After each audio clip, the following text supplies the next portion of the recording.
Tai pradėkim. Seansas, spiritizmo. 1, 2, 1, 2. Sveiki, kavos mylėtojai. Sveiki, kavos mylėtojai. Šiandien norėjom pakalbėti apie tai, kaip pasirinkom būtent tokį savo prekės ženklo pavadinimą. Kavos epas. Taip, Taip. tai buvo ne pirma idėja, toli gražu. Mąstėm įvairius užsienietiškus, mandrus pavadinimus, bet likom prie šito, tiesiog šovė į galvą šitas pavadinimas ir tada labai simbolistiškai susidėliojo ir prasmė, ir pačios raidės. Taip, kaip jau suprantat, epas tai yra Editos, Pepės ir Aleksandro pirmųjų raidžių derinys, suma, kaip čia pasakyti. Junginys. Junginys.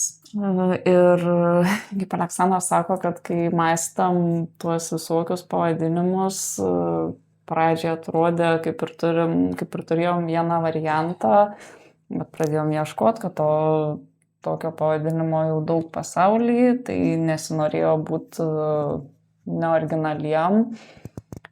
Ir tada ieškojom kažko, kad būtų prasmė, kad abiem būtų artima.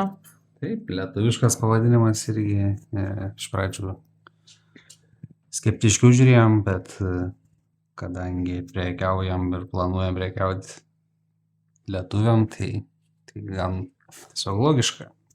Pasirodė logiška pasirinkti lietuvišką pavadinimą. Ir ne kažkokį tai labai klaidinantį.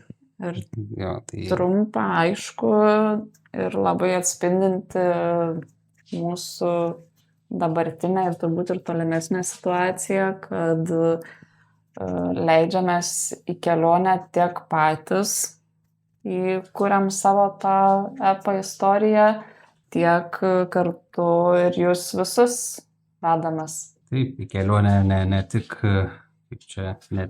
kas liečia verslą, bet ir mūsų gyvenimo kelionę. Po didelių sprendimų, kardinalių pasikeitimų pasukom 180 laipsnių arba kažkiek panašiai laipsnių ir dabar labai avantiūristiškai savo puškuojam priekį. Tai vat gradai labai ir atspindi epas mūsų šitą diversiją. Taip, o pats vizualas prekės ženklo taip pat kaip ženklas, kaip žymė, kaip istorija. Pėdsakas čia. Kavos pėdsakas irgi. Taip, tai vat irgi mums tas buvo labai prasminga, kad viskas siejasi į vieną bendrą tokį derinį, kaip istorija, kelionė ir viskas apie mus ir apie jūs. Tai va. Manom, kad gerai čia sugalvojom. Galėjom daug blogiau sugalvoti, bet gavos gan neblogai. Ne? Mes savo variantą esam patenkinti.